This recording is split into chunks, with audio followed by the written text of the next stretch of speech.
Um, Good morning, everyone. I'm Kathy Gundrum. I'm the Executive Director of the Capital District Library Council. We are one of the 9 regional library councils across New York State, and I would like to welcome all the attendees on behalf of Eslin. I have Susan and Megan here from Capital District Library Council to assist with anything not that we expect any issues. And I'm very excited and happy to welcome back Barbara Lilley from the New York State Division of Library Development. Barbara has presented this program for us for several years now. There is always turnover and there are always questions regarding the CCDA application process. So we're always pleased, the Empire State Library Network is always pleased to partner with Barbara to offer this program. I will say this is the last time Barbara will be presenting this program because she will be retiring at the end of the month. You can see she's really upset about it. But we wish Barbara well, and we thank her for all the support she's provided to the Empire State Library Network councils, as well as all the library community across the state. So without further ado, I'm going to hand it over to Barbara. Okay. Good morning, everyone. I'm just having trouble getting my PowerPoint up this morning. For some reason, the computer I'm using didn't have it as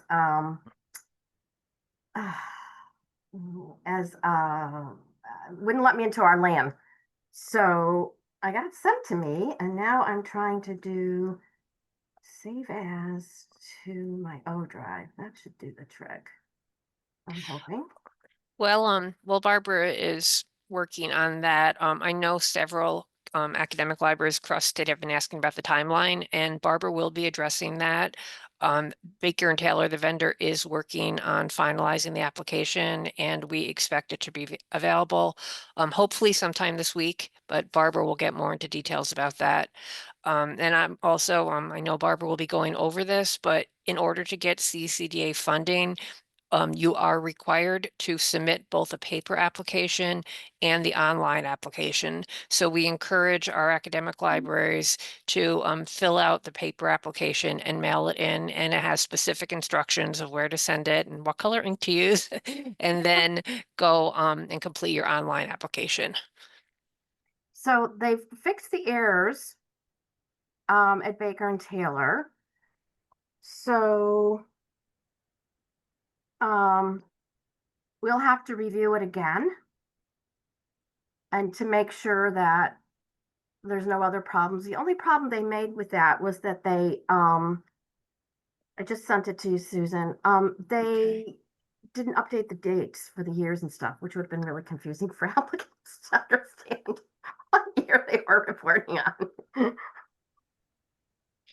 Right.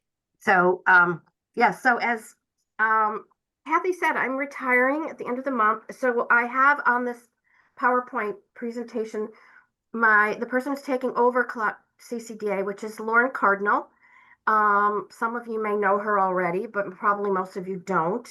But she is taking over the conservation preservation program and coordinated collection development. And she's taking over the managing of state aid. So she's taken on a lot for us. But she will be the person to want to contact afterwards. It's not an academic. Yes, and I put I put her email and her phone number up on the PowerPoint, so you all can get a hold of her. Oh, and I know a lot of you also have talked to Adriana at times. She's still here, and you can call Adriana if you're having any issues. Oh, there she put her phone number up again. Thank you, Lauren. So we should be able to um have a seamless transition here with me leaving. All I've done the last few weeks is clean out files and train people. It's been fun. And now I'm doing 2 webinars. We'll answer the first question. The CCDA is state funds. There's no federal money involved in this, so you don't have to worry about that. This way. Okay, just do it this way, and everyone's gonna see the side. That's okay. The side. Okay. We want to get going. You know what? I'm sure they have other meetings and things to do today. I am sorry, everybody. That's okay. I don't know either. You know why I couldn't do it either. So I will check with our IT people too. Okay, so as I said, as of September 29th, Lauren Cardinal's taking over the program. So I would say any questions you have from now on, please send them to Lauren. Today, I'm going to try to go over everything there is to know about the CCDA program, the law, the regs, the applications, FS10s, maintenance of effort, and waiver requests, which is, I know, everyone's favorite. And I think you have to click, Susan, for the next screen. I don't think I can, well, let me see. No, I can't do it. You have to do it. So I'm not going to go to every bit of the law, but this is all part of education law. It is available on our website, and the guidelines, and I will also give you a new link, this could be the link for the guidelines. So as you can see, there's Education Law 273, and then all the 90.15s are commissioner's regulations. And those are kind of tell you what you're eligible to do with this money. It tells you how we calculate the aid. It tells you what maintenance of effort, the calculation for maintenance of effort. And can you, I'm sorry, I'm looking at the note. And it also tells you, what is the, what is the purpose of the program? What are the requirements for the program? Okay.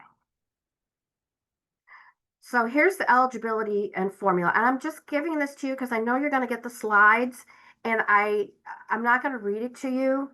I will say a couple of things to you because I know it's confusing to some people. The way that we calculate is your institution sends their student enrollments to the State Education Department, Office of Higher Education. They then send those numbers to us. And if you read this carefully, you will see down at the bottom, number 2, how we calculate for the purposes of CCDA, how many students you have. And we use that as part of the formula. So you will see that a part-time graduate student is counted as a full-time. If for some reason you disagree with this number that we're using, you need to contact whoever sends these numbers to us in higher ed. I cannot change the numbers. I can't tell higher ed the numbers are wrong. Your institution has to send them to higher ed. We use whatever we have at the time we create the state aid charts, which is usually around January of the year.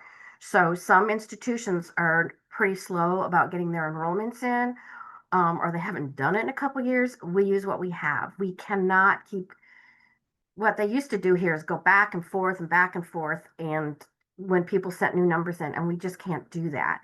But that's how we calculate the aid. So you will have this when Susan sends you the PowerPoint. Okay. Next one, yeah.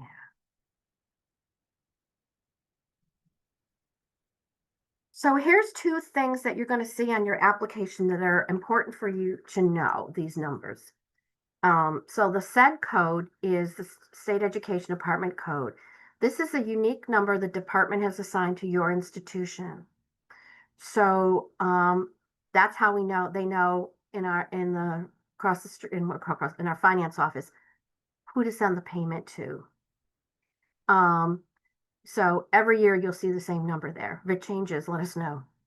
The project number is a number that is, again, a unique number assigned to your payment for this year. So 03105 tells me that this is the CCDA program. 22 was the fiscal year 22, and this institution was, unique part of this number was 0002. These 2 numbers will also be on the back of your FS10 forms. And what happens sometimes is we get calls from your main finance or budget office saying, I have this payment, we don't know what it's for. On that payment will be something called an invoice number, and that number is your project number. It will match this number, and that tells you it's for CCDA. So you can let your finance person, whoever handles payments coming in, sometimes they call me and I tell them, they're like, oh, this is fantastic because now they know what to look for when these payments, because the state might bundle two payments together to, that they all come through the comptroller's office. So they may bundle a couple payments into one electronic fund transfer. Now, the project number can change every year. It's okay. So don't assume that because you're 002 for a couple years, it's going to stay that way. The numbers can change, and the fact that a school closes, somebody opens, and then the shuffling starts again. Okay. One of the biggest questions we get is about carryover. So we are tracking your carryover on your application. Of course, in the software is the amount you're getting this year. And then when you fill out your application for the year, you're going to show us if you have any cash balance left over from last year. A lot of people had a lot of cash balances during COVID because they just couldn't purchase, but most people have been catching up and spending that money. So then 1.26 becomes your opening state aid balance.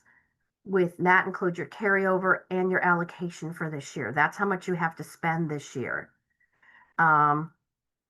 So we want to see, of course, that you're spending your money. You can carry the money over from one year to the next. And this is how you do it. And you don't need special permission from us. Sometimes people ask me for an email that says, my finance office wants you to say it's okay for me to carry this money over, and we'll send the email for you. But you can carry that money over. It's hard, I know, because by the time you get this money, half of your fiscal year will be over. And then time you do all the ordering. I mean, some people order ahead and just, transfer funds around, but not everybody can do that. So we really want to, make sure that that's all there. So that's all this page is doing, is sort of calculating your carryover and helping you understand how much money you have this year. If your books don't match this, then you need to do some work. If you find that you reported something wrong, contact Adriana or Lauren, and we can help you fix that so that you have the right amount of money in.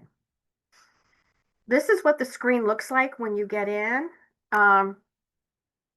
And you can, try to figure out what I'm showing here. There's so many things. So you can click on this show last, I'm pointing to the screen. It's very helpful for you all. Last year's, you can see what you wrote last year. You can see all that. You can go back multiple years to look at what you reported. There's obviously a save and a preview. If you go to print at some point, print, there it is. You can print that. You can print this up if you wanted to print it up, and do something with it. Okay. Now, maintenance of effort is the thing everybody hates. No, carryover is not deducted. It's still your money. Sorry, I'm answering the questions. I said I wouldn't do that. It's still your money. You get it all. So maintenance of effort the purpose of maintenance of effort is so that your institution doesn't say, well, you're getting this money from the state, so you don't need as much money anymore. We don't want them to do that. And we have maintenance of effort for other things as well. And so we're looking at the 2 preceding years and then the current year. And we do an average of the 2 preceding years, and it can't be less than 95% of the current year. So that will tell you on the screen, you will see that you failed maintenance of effort, and when you put that stuff in, you will see that.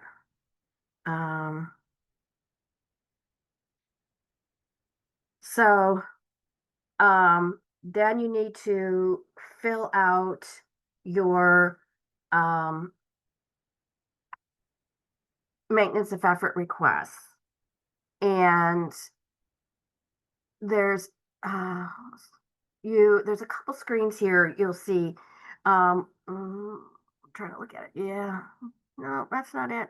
I don't know where. Okay. So no, go back. So what you want to do is there are in the law and regs, and there'll be there a whole series of boxes. I don't know what happened to that. I'll have to get that back in for Lauren. There's a whole series of questions of reasons you can request a maintenance of effort that can be approved.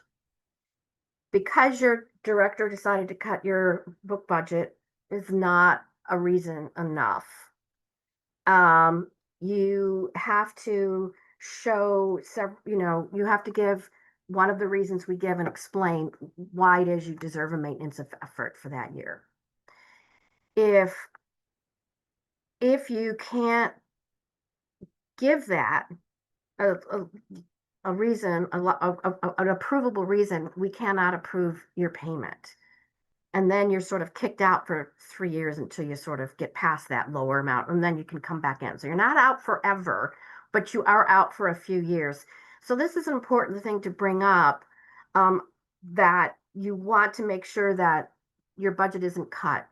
Now, if you put all your money into electronic resources that nobody else has access to, then you're not sharing. The whole point of this program is sharing.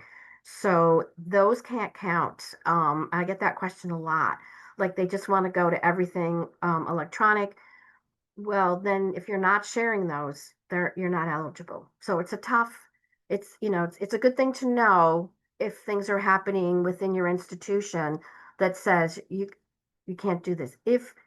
And we ask a lot of questions about how you share your collection. So, if you have special collections and they don't go out at interlibrary loan, but you do make photocopies or people can come in and look at them, then that's okay. You can say, oh, we don't expect you to be sending rare materials through interlibrary loan. I worked at one of my first library jobs was an interlibrary loan clerk. I know what happens to the things that go through the mail. So we just want to make sure that you're still doing that. Now, something came up with our conversations with the 3 R's directors. Under law, each 3 R is supposed to have a coordinated collection development plan. And it's a resource sharing plan, really, is what it is. It's to say different colleges and universities within their region will collect in different areas. So you may be a nursing school, so you're going to collect more in nursing. A liberal arts school may take on responsibility for history or literature or something. So some of you who haven't been doing that as much, you'll be hearing from your 3 R's about that. And they're going to just probably do quick, yes, 3 R's. And they're the 3 R's in law. So that's how we refer to them. Esalen is their sort of organization they formed outside of us. So it's a little confusing, but if you look in the law, you'll see reference and research councils referred to in the law. That's the same thing. So anyways, you just want to make sure, just a heads up, you'll be hearing from your 3 R's directors. I know Kathy already does it. But a lot of you, it may be something new. Okay, FS10s. The FS10s are generated in Baker and Taylor. If you don't have a username and password right now, please let us know and we'll get that for you. So what you see here is the information about your organization. If you're not the same, if you're not the same person, you can just cross that out and put your name in. It won't affect where your payment goes because what's on here doesn't have a whole lot to do with where your payment goes. But it is important if your address has changed or something has changed, your email, phone numbers, please cross it out. And then we do put it into the database that we send to Baker and Taylor. We do sometimes, go looking for you, want to call you about something. Sometimes if I get a call from your finance person, I will find out who they need to contact in the library. So I'll look for this number and give them your name and phone number so that they can go straight to you and not work their way through the library staff. So it is helpful for us to have all this. Hopefully you're all signed up for the 3 R's listservs, their individual listservs, because they put things out as well. And then you see on the upper left-hand corner is where you mail it to Adriana. You print up 3 copies and they're signed in blue ink. And the next page is going to show us those numbers that I mentioned before. There they are again. So those are important. And if you want to send that to your finance folks, some institutions are so big, you don't know who's handling it. Others, they're down the hall from you. So, anyways, that's the invoice number they will see on the electronic fund transfer. And there's your reward amount on the bottom there. So all you really have to do is sign off on the program, sign off on the FS10 and send it off to us. And that's all you have to do, the 3 copies in blue ink. They're very picky in our finance office about their blue ink. Okay. So here's where you find out how much money you're getting this year. So the first circle you see on the top there are the aid charts. So if you went to our website and you went to the funding page, you would go to this state aid charts 25, 26. And then the stuff on the bottom is like the next page when you linked on it. And we have 2 charts there for CCDA for this year. It shows you in alphabetical order by the institution how much you're getting. And then it's organized by the system, by which 3 R's you're in. Because the 3 R's directors also like to know how much money their members are getting. So those 2 charts are up there. They're there now. They've been there for only 6 weeks. So yeah, they've changed our website did a complete overhaul this year. So yesterday we were getting all these up. But that's where you can find out, even before the application is opened, how much money you're getting this year. And that's probably helpful for you maybe it means you can go ahead and make orders, or just budgeting. You'll have that information. So we started creating these charts a few years ago to make it easier. And well, the 3 R's directors really wanted to know too. So hopefully it's helpful. If you want to look up and you're like, we haven't been paid and we sent our stuff in 6 weeks ago, it usually takes about 4 weeks to get paid, somewhere around there. Could be 6, depending on what's going on here. But if you want to look up your payment to see if you've been paid yet, you have to go into the state fiscal system, SFS, and this is run by the controller's office. And so it tells you how to read the invoice number here.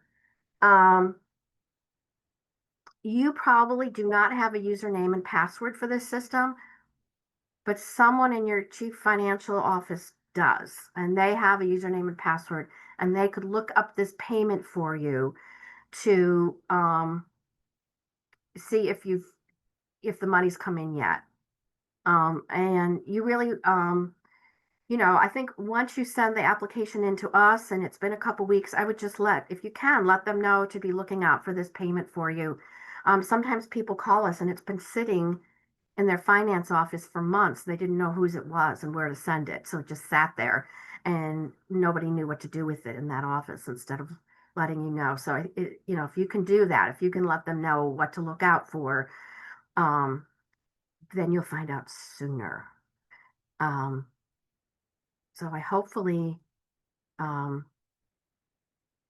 will speed things up with being able to spend money. And there's our program staff again. I know a lot of you know Adriana. She's been doing this for years, and now you'll get to know Lauren. Okay, so let's go to Q&A, because there's a lot of some people are putting questions in the chat. Yes. So it's getting And confusing. if Yeah, I think right. they copied them over to the Q&A, so we can start there. We don't Okay. want to miss anything. So if you did put a question in the chat, please move it over to the Q&A. So we'll start with the questions that came through on the webinar, and it looks like Okay. some of them were also sent ahead of time. So Yes. we'll just go in order. And if your question hasn't been answered, let us know. So Barbara, I don't know if you can see the questions. What is the timeline? That's what I see right now. Oh, let me open this up. I have not opened it. I can see questions are still coming in through the chat. Yeah, No, and we okay, so should read them out for the recording as well. So Okay, I'll go ahead and do that then. So the first question that came in is, are there any concerns about this program being discontinued because of federal budget cuts, or is it pretty safe as a state-run initiative? it is all state money, and we actually got more money this year for state aid, so we don't see and anticipate any problems with this. I think everyone's aware in state government of the federal cuts. So yeah. Okay, thank you.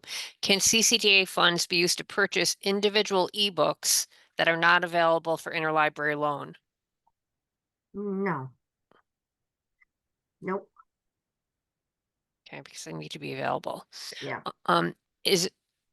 Is maintenance of effort based on total content expenditures? It's I'm not sure what you mean by content, but it's based on what you spent on the, I don't want to say books, materials. You can't charge software or equipment, nothing like that, just the materials. So it's hard to say books, because sometimes electronic stuff is available to others. It's just kind of hard to say that, but it has to be available to others. Um, yeah, okay. Okay. Ebooks with DRM don't count towards expenditures? That's a What is question. DRM? Digital rights management? Probably not. No, no, and not streaming film. Nope. They don't count. Yeah, yeah. Okay. Okay. Let's see. My library. Oops, I just lost that one. Sorry. A nursing school. Yep. My library, which is a nursing school, has been under the collections budget of a hospital. The hospital was closed. We don't have a collections budget. How would I handle that on the grant application with no current collection budget? It's horrible. First of all, that's terrible. So you have no budget to purchase anything. That's awful. You cannot get CCDA. I hope they're going to give you a budget back. The person's on here anonymous. I don't know. I like to ask more questions. But you could definitely call us and talk about it, and we could find out more what's going on. But the answer really is no here. Um, yeah, I don't know how you can continue without a collections budget, especially in nursing. I mean, anything in medical just changes so quickly. Um, I, yeah, Okay, so I encourage whoever submitted that question to yeah, contact your regional library council, yeah, and they can put you in touch with someone at DLD yeah. because And you're talk to your regional library. Maybe they have suggestions on how to get a budget back. right. Your regional council will want to know about Yeah, it also, yeah, in the event that we can help advocate for your budget. yeah. The next question, there are across the board cuts at my institution that can exceed 5%. It's not the director who's making the cuts, the institution is. Could we possibly lose CCDA funds as our budget falls 95% below of last year? Well, the important part here is across the board cuts at my institution. So one of the ways we can give a waiver is if it's cut across the board evenly. So as long as the library isn't singled out for cuts, but every department and institution took a 5% cut, we can give you a waiver. So you would be okay in this institution. In this example, you would be fine. We definitely give you waiver. I've been very liberal with waivers, but there are a few times where it's like I just can't. So I try to be very, very understanding, and we will sometimes call you and say. Sometimes people are trying to write it and they're just not writing it right. So we'll give you or call your counsel. They'll help you write it. Some of them are helpful on how to write a waiver request too. And we'll help you. We'll talk to you and help you figure out how to write it. Right, and I know that's come up a lot over the years. That's something that Mhm. we've stressed. It has to be cuts across the campus, not just the Yeah, library. yeah, yeah. We don't want them singling out so easy to cut a book budget. You don't have to lay anybody off. So it sounds really easy, but it's just, we know it's a bad idea. Okay, thanks, Barbara. Yeah. The next question, since this is a resource sharing program, are we expected to protect the books we require with CCDA, such as from being weeded occasionally? I think it would depend on the subject area. If it's something in science and it's really out of date, I think it's okay to weed. I mean, you should have a deaccessioning policy that you're following when you do this. So if somebody, um, questioned why you weeded certain books, then you would be able to point to that deaccessioning policy. That's really what you want to have in place. I don't know how many of you have them. A lot of places don't, but yeah, you should be able to point to that and point to, is it weeded because the information is really out of date. So. Okay. The next question, if you share digital journals through ILL, shouldn't that mean it's okay to pay for digital resources? Can other people search the digital journals to find the articles? I don't quite know how to answer that one. And so you're making copies from them, printing out copies, I guess. I don't know. I know there's so many, controls over the digital materials, but it would somehow they have to find their way to them. And I guess that would be okay then. Okay, I'm just checking because I think there was a follow-up question that came through chat. No, I think There that was was somebody answered. that said, my question is the same as Chris's. We share much of our digital content via ILL. Yeah, I guess I would maybe give this counselor else a call and discuss that, how people are finding their way to your collections. Okay. The next question. So if the budget is cut, we are out for 3 years, question mark. I wanted to make sure I heard that correct. My budget was cut across the board, including an 85% cut from my book budget. So across the board means across the campus or just across the library? I guess that's just what you would have to be specific about. If it's across the campus, I mean, that's 85%. But if it was just the library or just the book budget, no, then you're out for 3 years. Yeah. Okay. And I think this is the same question that came in ahead of time that Yeah. my book budget was slashed by 85%. Am I still eligible for the grant? Yeah. Probably not. I'm sorry. Yeah. Okay. The question, who should we be reaching out to? Credentials to log in? You can reach out to Adriana or Lauren, and they will pass that on to our person who does that. Why blue ink? Because they know it's an original signature. That's what they tell us. And sometimes if they're not sure, they do like a spit test. Isn't that weird? I know. We've been begging. I'm retiring because I've been here 32 years and we've been promised electronic signatures. Never gotten them.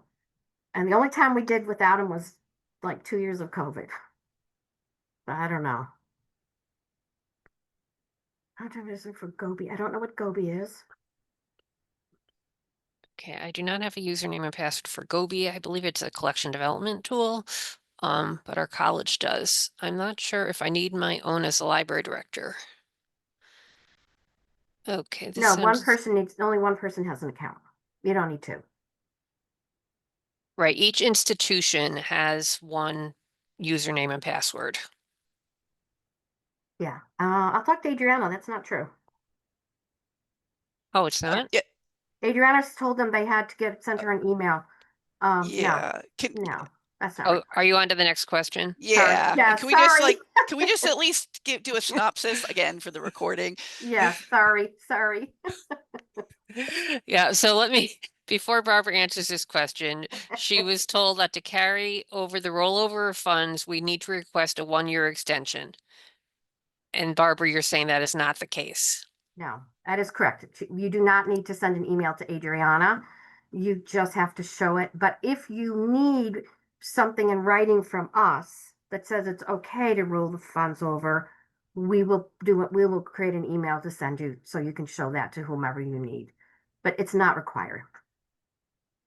Yeah. Okay, so quick question regarding the estimated aid. Maybe what column is what we are getting this year? It'll say, It will, if you look at the charts that I just sent you, it'll say 2005-06 appropriation. I forget what color it is. We do color code them. But it'll say 25-26 appropriation is the amount you're getting. Okay. When are the applications due? What do we, usually we do about 6 to 8 weeks, so we won't have an actual date until we release them. We will send out a message to the 3Rs directors, and then they usually forward that onto their own listservs. It's my understanding. So you'll know, but it's usually about, I think, 6 to 8 weeks we give people. A lot of people are very late getting them in. And we would really like you to get them in earlier. It just makes it so much easier for us in dealing with, I won't go into all the issues here, but it is much better if we get them paid out earlier. The next question, if my library had a rollover from the previous year, how would I check that? It would show up in Baker and Taylor. It should show up from what you've put in. You can look at previous year's applications as well. They're up there, and you can look at them too if you needed to go that far back. Okay, and there were a couple more questions about the chart. So you clarified what column to look at. Well, this person is saying, how do you read the estimated library chart? And I would suggest that they go to the CCDA chart because the estimated library chart is very hard to read. So Okay. I would go to the chart that we gave. It's in aqua blue, someone's saying. But I would go just to that because you're just look yourself. It's one long chart of every college and it's in alphabetical order. So that's the easiest way to look up your CCDA funds. That's why we did those charts for you. So please use them. Yep. Thanks, Barbara. And it looks like Lauren put the link in chat. Yep. There, yeah. Okay, so just to clarify, the amount of funding received is determined solely by student enrollment and not by the amount of ILL lending that is done, That is correct? correct. The funding is not just on, I think there's a base grant and then there's the student enrollment. So, but it has nothing to do with ILL at all. Okay. You may have answered this already, but we'll ask again. Can CCDA funds be used to purchase electronic resources available on campus, such as a No. film? What about availability of ebooks for walk-in patrons? If they're not affiliated with the college, so anybody can walk in and check out ebooks from your library. Not, is that I'm not sure I understand the question. If it's students, well, you always let them walk in, but it has to be outside the campus for them to be eligible. Okay, so right, it has to, right. Yeah. If, again, I think this is a similar question. If ebooks we purchase are available to others from our campus or chapters via ILL, can we buy the ebooks with CCDA money? Again, they have to be able to find them. So, how would they know you have it is the question I was, we had a call with some of the 3Rs, yes, a couple people yesterday, and I was told that some of the colleges are no longer members of OCLC and different things like that. So if you're not findable, how are they going to request it? So that's a big question. How do they know you have it? If they can go onto your webpage and search your catalog, that would be, but it's still hard for everyone to go to every college and start searching their webpage. But yeah. Megan had just put a clarification in the chat that most libraries do share digitally. Articles and ebook sections can be shared through ILL software like Iliad, Alma, etc. So Okay. Yeah, so if they can find it as well, that's my other thing. Yeah. Because it's Okay. really disturbing to find out there's no. Yeah. I'm just continuing to scroll through the Q&A. If the library hasn't been cut, but internally the physical book budget has been cut, is that a problem? Yes. Okay. Will you be notified? Yes, you will be notified by your regional library council when the applications are ready. We typically will send out a message to our members. The next question, back to ILL. Most patrons find the articles they want from us via PubMed searches, so they don't need to search the actual journal. They know what they want and ask for specific content, which we Okay. lend. That's fine. That's good. Just say that and if you need to put that somewhere. Yeah. There's some boxes where you can explain things in the application. If our budget was cut by 5%, are we not eligible for this grant anymore? And again, I think Barbara's clarified that it has to be cuts across campus, not just the library, not just the library collection. I think the answer has been made about what column to look for. Yeah. 6 to 8 weeks from when is a question. 60 weeks from when the application is open is when they're typically due. Yep. And then 4 weeks from when we receive your FS10 is when you'll probably get paid. Hopefully. Who knows when I won't be here, but that was my goal. We move them out as fast as we can. Great. Can you repeat the percentage amount allowed for book budget cuts? 5. So it's no more, they take the average of 2 previous years and then this year's amount can't be more than a 5% difference. So if it was cut 5% this year, without doing the average, you have to do the math before you really know the answer to that question. But Okay. So there is a follow-up from the nursing school. Oops, it just bumped up again. My library is a nursing school that was under the collections budget of the hospital that closed. My library has a library budget, but not a collections budget. Can I still apply? if you have a budget for the books to buy library materials. So the library budget is not what we're looking at. We're looking at the money to purchase materials. So if you were given money out of that library budget, that's what you would report to us. Is that amount. If there isn't, if you're not purchasing anything, then no. Does that make sense to you guys? Am I making sense? I know this is a convoluted topic, which is why we're spending a So if the library has this big budget, I'm sorry, if the school has this big budget, but they're not, and the library has money, but they're not giving any money to purchase materials. So it's only the book, what traditionally is called the book budget or the materials budget is what counts for maintenance of effort. Okay. Continue to be some feedback about what column to look at. Another question that came in, if the ebooks are in WorldCat, would that be okay? Yep. Recommendation that it would be good if library development rules were updated to reflect how libraries are purchasing materials. Yeah, these are commissioner regulations, so I'm not sure what they're asking us to change. That would be something you'd want to talk about with your library, your 3 hours council, and have them bring it to us. Yeah. And a question came in again regarding the timeline. When will applications open? Soon. Their DLD is working with Baker and Taylor, hopefully later this week.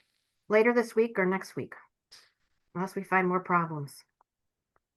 Okay, a question, where can we find the list of acceptable reasons for a waiver? Is it in Baker and Taylor's application form No. or elsewhere? It's on the website. I gave you, it's in this PowerPoint. And we gave you the links to get to it as well in the PowerPoint. So you should be able to get to them from there. There's like unusual circumstances. So like everybody was asking for a waiver during COVID, but sometimes something happens, there's some unusual circumstance that happens.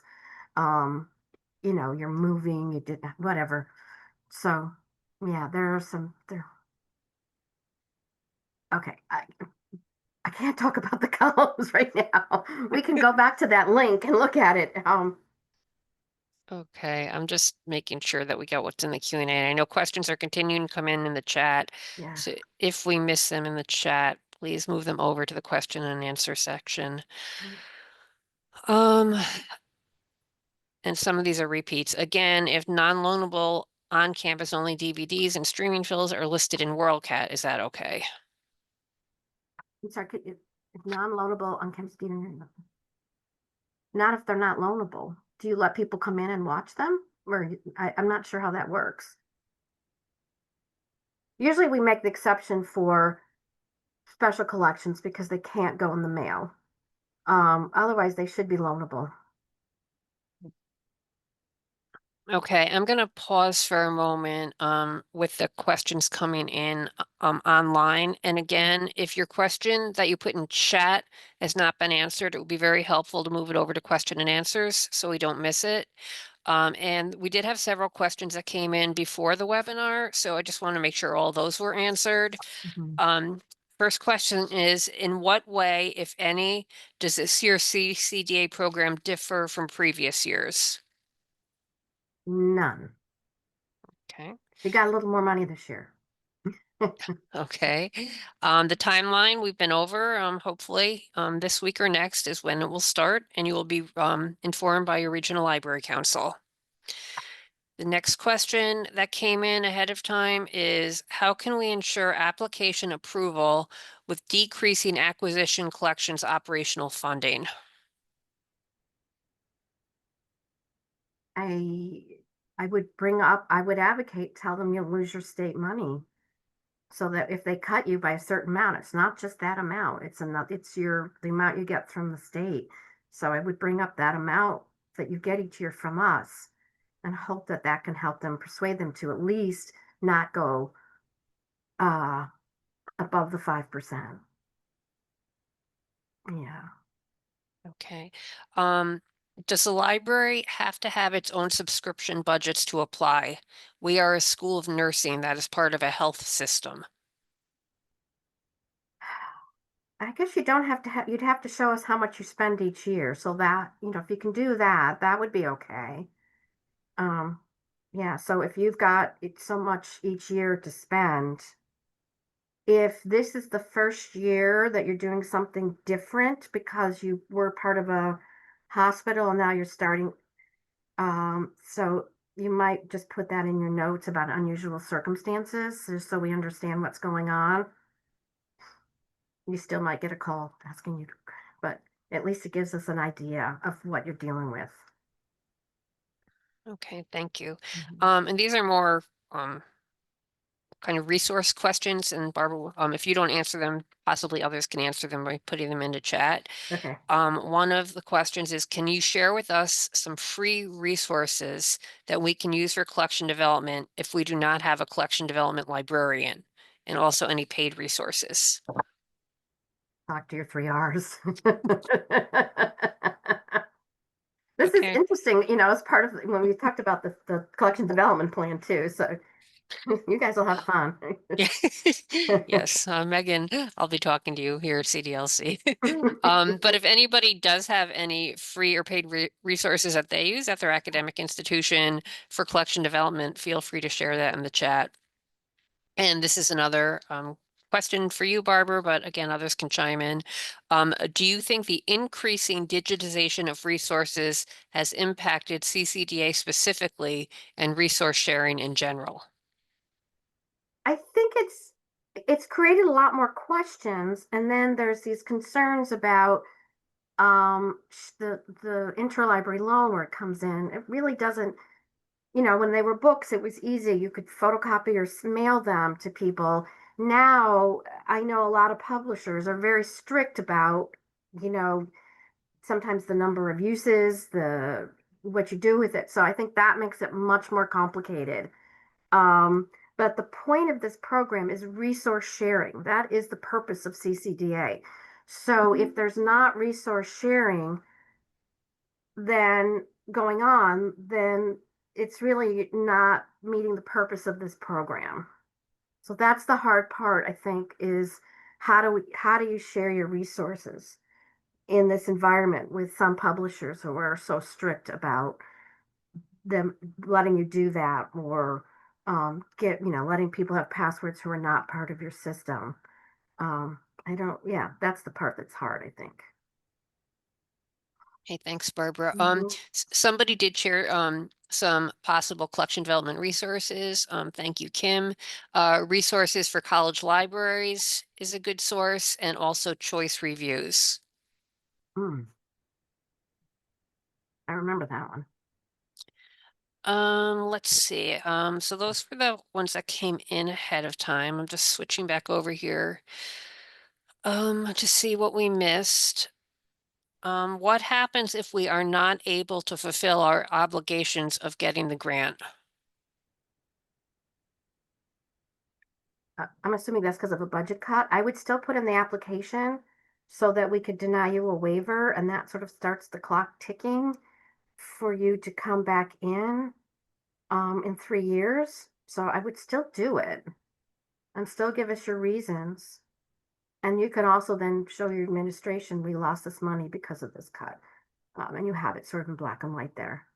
But I would still put it in, so you're in our system still. Okay, another question was, we had a 10% budget cut across the university. Does that make us ineligible? Yes. So again, though, I would put that in, fill out the waiver, so we have that.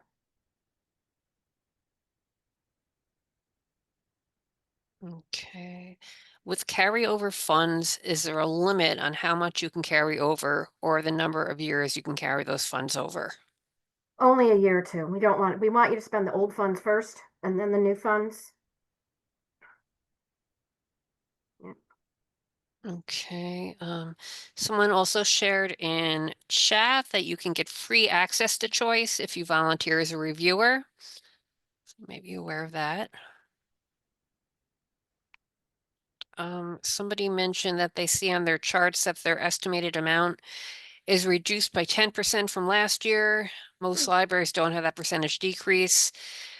This is from a new library director, and she would like to know who to speak to about that. Yep. Can we go to the chart? Susan, can you take us to the actual CCDA charts that we gave the link for? Yep, Can we I have share that pulled that? up. Yep. Yeah. Just so, yeah, take your time. But there are two ways your money can go down. There's something we have if student enrollment went down. Uh, okay, this is not the chart, but this is okay. Oh, So what you want here is the appropriation. I can't point. It's the third chart from the left is the appropriation for this year. It's not the teal one that I don't think, although let me just, this is being, I have to move this over. Yeah, the 24-25 appropriate is not, that's last year's amount. What you want is this orange one from the third column from the left. That's your appropriation for this year. That tells you what you got. Now, if you got less than last year, can we just scroll down and see how everyone did? So everyone is getting a plus 1.92, plus one. Everybody's getting, I think, more money. Um, some people, if you had a huge jump in population, so I don't think anybody's getting less. The way that we do, if you would get less, there's if your population goes down. However, we have something called hold harmless in this program. So your population would have to go down below, I think, what you received from us in 22-23. So it is possible your population could go down, but not low enough to hit the hold harmless, which is confusing to people, but it is possible. But it looks to me like nobody lost money. Everybody got more money. Um, so you should be fine. You should all be, yeah, let's go back to the top. So yeah, you could see the percent change for this green one is between ed law. I'm sorry, I got to the wrong one. The orange one on the right is the change between last year and this year. So you do see more, and that's probably because sorry, Sue, yours went down. Probably because your enrollment went down, but you didn't hit the hold harmless amount. Other people went up because they have more students enrollment. Um, that's it. Yeah.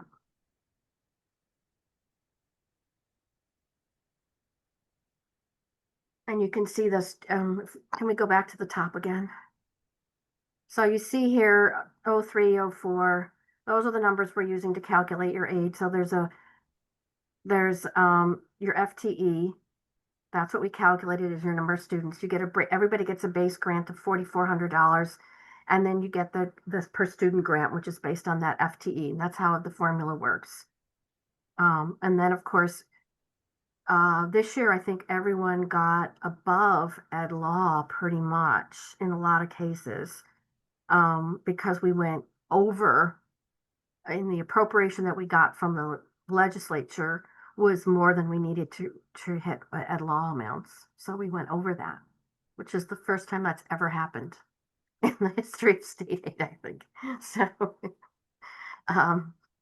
we got questions about that from the Division of Budget, but they approved it. So that's what you're gonna get.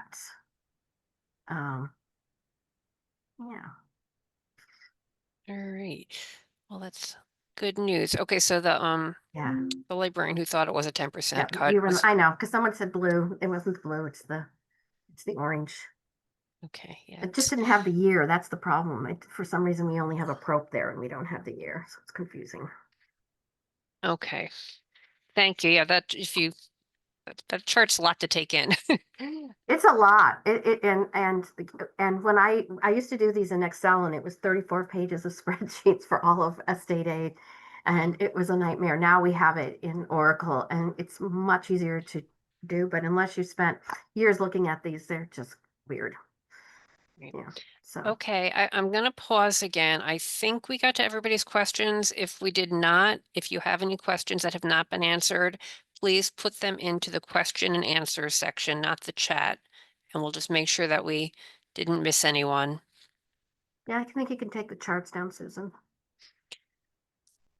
And while you're doing that, again, we'll wait for another minute or two to see if there are any more questions. I do want to mention that we are not going to be sending out evaluations. However, if you have any thoughts about this program or other programs on collection development or any other topic that you would like the Empire State Library Network to offer to the academic libraries across the state, please get in touch with your regional library council. We will be sharing the slides from this presentation and also will be recorded. I don't see any other questions coming in.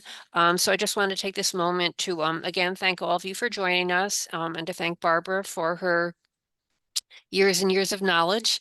And again to wish her well. We look you. forward to working with Lauren on CCDA in the future, and Lauren did again put her contact information in. I do expect, I hope that we will be sending out a message to all of our academics this week or next, letting you know that the application is available. And I also wanted to mention a couple of other upcoming programs sponsored by the Empire State Library Network, specifically for academic libraries. We are having a program on September 30th on showing academic library relevance to your administrators using data. So you might see the announcements for that. And we are also continuing our as an academic library director, middle management leadership series, and you'll be hearing more about that in the coming months. So again, thank you for being here. Pardon us for the technical difficulties. Barbara has something to say. No, I just wanted to make sure. So you're going to email all this out, and it will go to the people who didn't come today too, right? For everybody Right. who's registered. Okay, good. Yes. I know and some people just registered knowing they can't make it, planning on watching the video. So, okay, thank you. okay. And thank you so much for hosting me today, and for all these years you've hosted us. It's been great. It's so easy for me, except Okay. today. Oh, you're getting new messages. Oh, thank Well, you. They're you're mainly getting congratulating you on your Yes. Oh, retirement. okay. No, the Ah, thank well, yous. yeah. You know, you see me sitting around having a cup of coffee in the middle of the day or walking my dogs. All Okay. right. All Thank right. you, Take care, everyone. everybody. Have a good rest of your day. Bye. Bye.